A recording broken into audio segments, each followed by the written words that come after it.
Environmental protection versus industrial development. పర్యావరణమా అభివృద్ధా? అంటే దేనికి పెద్దపీట వేయాలి? ఈ చర్చ ఇప్పటిది కాదు.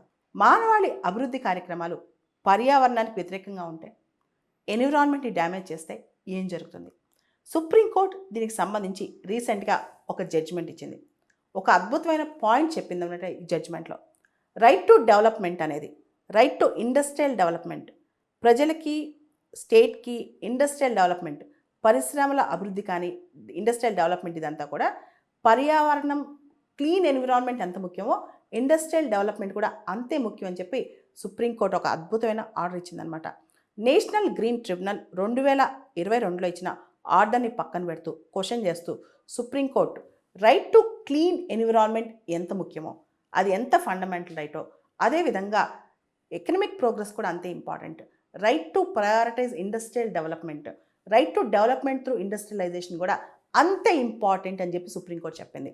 ఒక గోల్డెన్ బ్యాలెన్స్ని స్ట్రైక్ చేయాలి, ఒక అద్భుతమైన సమతుల్యాన్ని తీసుకురావాలి ఎన్విరాన్మెంటల్ ప్రొటెక్షన్ మరియు ఎకనమిక్ ప్రోగ్రెస్ మధ్య అని చెప్పి సుప్రీంకోర్టు ఈ కేసులో చెప్పింది. ఇక్కడ మనందరూ తెలుసు, ఎప్పటి నుంచో right to pollution free environment, right to clean environment అనేది ఆర్టికల్ 21 కింద ఫండమెంటల్ రైట్ అని చెప్పి మనం అనుకున్నాం. ఆర్టికల్ 14, ఆర్టికల్ 21 కింద ఇవన్నీ కూడా రైట్ టు పొల్యూషన్ ఫ్రీ అనేది అందరికి important. Pollution free society, pollution free environment అనేది.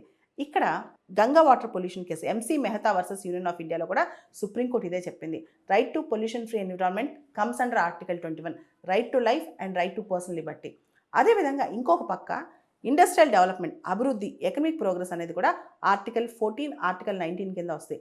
ఆర్టికల్ 19లో right to engage in any profession, occupation, trade are business, ఇది కూడా ఇంపార్టెంటే. కాబట్టి మనుషులందరూ బతకాలి. ఓ పక్క ఆర్టికల్ 14, ఆర్టికల్ 19, ఆర్టికల్ 21 ఎకనమిక్ ప్రోగ్రెస్కి సపోర్ట్ చేస్తాయి. ఇంకో పక్క ఆర్టికల్ 14, ఆర్టికల్ 21 ఎన్విరాన్మెంటల్ ప్రొటెక్షన్కి సపోర్ట్ చేస్తాయి. ఇవి రెండు కూడా బ్యాలెన్స్ చేస్తూ ముందుకెళ్ళాలని చెప్పి సుప్రీంకోర్టు ఈ కేసులో చెప్పింది. యాక్చువల్గా ఈ కేసు ఏంటంటే, అరోవెల్లే ఫౌండేషన్ వాళ్ళు, ఎవరైతే మినిస్ట్రీ ఆఫ్ ఎడ్యుకేషన్ కింద వీళ్ళు కూడా వర్క్ చేస్తూ ఉంటారు, ఈ ఫౌండేషన్ వాళ్ళు వాళ్ళతో కూడా లైసెన్స్ చేసి వర్క్ చేస్తూ ఉంటారు అనమాట. ఈ ఫౌండేషన్ వాళ్ళు కొన్ని సంవత్సరాల క్రితం ఒక రోడ్ కన్స్ట్రక్షన్ మాస్టర్ ప్లాన్కి అప్రూవ్ చేశారు. ఈ ఏరియాలో ఒక ఆర్టిఫిషియల్ ఫారెస్ట్ ఉందన్నమాట, డర్కలీ ఫారెస్ట్ అని చెప్పి. ఈ ఫారెస్ట్ అంతా పోతుందని చెప్పి లోకల్స్, అరోవెల్లలో ఎవరైతే లోకల్స్ ఉంటారో వాళ్ళందరూ నేషనల్ గ్రీన్ ట్రిబ్యునల్కి వెళ్ళారు. నేషనల్ గ్రీన్ ట్రిబ్యునల్ చెప్పింది, అరోవెల్లీ ఫౌండేషన్ మీరు మాస్టర్ ప్లాన్ని మార్చండి, దీనివల్ల ఫారెస్ట్ కట్ అయిపోతుందని. ఈ నేషనల్ గ్రీన్ ట్రిబ్యునల్ ఇచ్చిన ఆర్డర్ పైన సుప్రీంకోర్టులో కేసు పడింది అనమాట. ఈ కేసులో రీసెంట్గా సుప్రీంకోర్టు జడ్జిమెంట్ ఇచ్చింది. అయితే సుప్రీంకోర్టు అనేక కేసుల్లో నేషనల్ గ్రీన్ ట్రిబ్యునల్ యొక్క పరివ్యూ ఏదైతే ఉందో, ఏదైతే డొమైన్ ఉందో దాన్ని తప్పుపడుతుందని చెప్పి చాలామంది అంటున్నారు. సుప్రీంకోర్టు నేషనల్ గ్రీన్ ట్రిబ్యునల్ ఇచ్చిన ఆర్డర్స్ని, చాలా ఆర్డర్స్ని పక్కన పెడుతుందని కూడా అంటున్నారనమాట.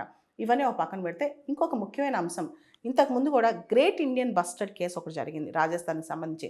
ఆ తర్వాత గ్రేట్ నికోబార్ మెగా ప్రాజెక్ట్లో కూడా ఇలాంటి చర్చ జరిగింది. అది ఇంకా సుప్రీంకోర్టుకి వెళ్ళలేదు, అది కూడా ఇలాంటి చర్చ జరిగిందనమాట. ముఖ్యంగా రాజస్థాన్లో great Indian bustards, industrial development వల్ల, రకరకాల ఇండస్ట్రియల్ యాక్టివిటీస్ వల్ల, ముఖ్యంగా ఈ హై టెన్షన్ వైర్స్ ఇవన్నీ వేయటం వల్ల గ్రేట్ ఇండియన్ బస్టర్స్ చనిపోతున్నాయి. ముఖ్యంగా రైట్ అగెన్స్ట్ క్లైమేట్ చేంజ్ అనేది మన ఫండమెంటల్ రైట్లో భాగం అని చెప్పి సుప్రీంకోర్టు ఆ కేసులో చెప్పడం జరిగిందనమాట. ఆ తర్వాత గ్రేట్ నికోబార్ మెగా ప్రాజెక్ట్లో కూడా ఒక పక్క నికోబార్ ఐలాండ్స్లో ఉన్న ప్రిస్టైన్ ప్యూరిటీ కాపాడటం, ఎన్విరాన్మెంట్ని ప్రొటెక్ట్ చేయడం, చెట్లను ప్రొటెక్ట్ చేయడం, ఇంకో పక్క అక్కడ డెవలప్మెంట్ ఖచ్చితంగా అవసరం, ఎందుకంటే అక్కడ ప్రజలు కూడా అభివృద్ధి చెందాలి కదా, ఆ ప్రాంతం కూడా అభివృద్ధి చెందాలి కదా. ఈ డిబేట్లో కూడా సస్టైనబుల్ డెవలప్మెంట్ అనే కాన్సెప్ట్ మీద మొత్తం ఈ కేసులో సుప్రీంకోర్టు దృష్టి పెట్టింది.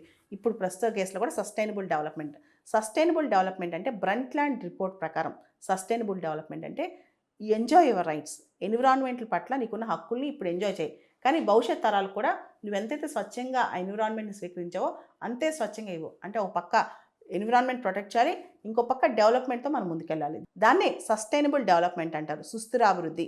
బ్రంట్ల్యాండ్ రిపోర్ట్ ప్రకారం సస్టైనబుల్ డెవలప్మెంట్ అంటే development that meets the needs of the present generations without compromising the ability of the future generations to meet their own needs. అంటే ప్రస్తుతం ఉన్న భవిష్యత్తు, ప్రస్తుతం ఉన్న జనరేషను వాళ్ళ యొక్క డెవలప్మెంట్ నీడ్స్ కాపాడుకుంటూ భవిష్యత్ తరాలు కూడా అదేవిధంగా పర్యావరణం, అభివృద్ధి అన్నీ స్వచ్ఛంగా ముందు తరాలకి ఇవ్వటమే సస్టైనబుల్ డెవలప్మెంట్ అని అర్థం అనమాట.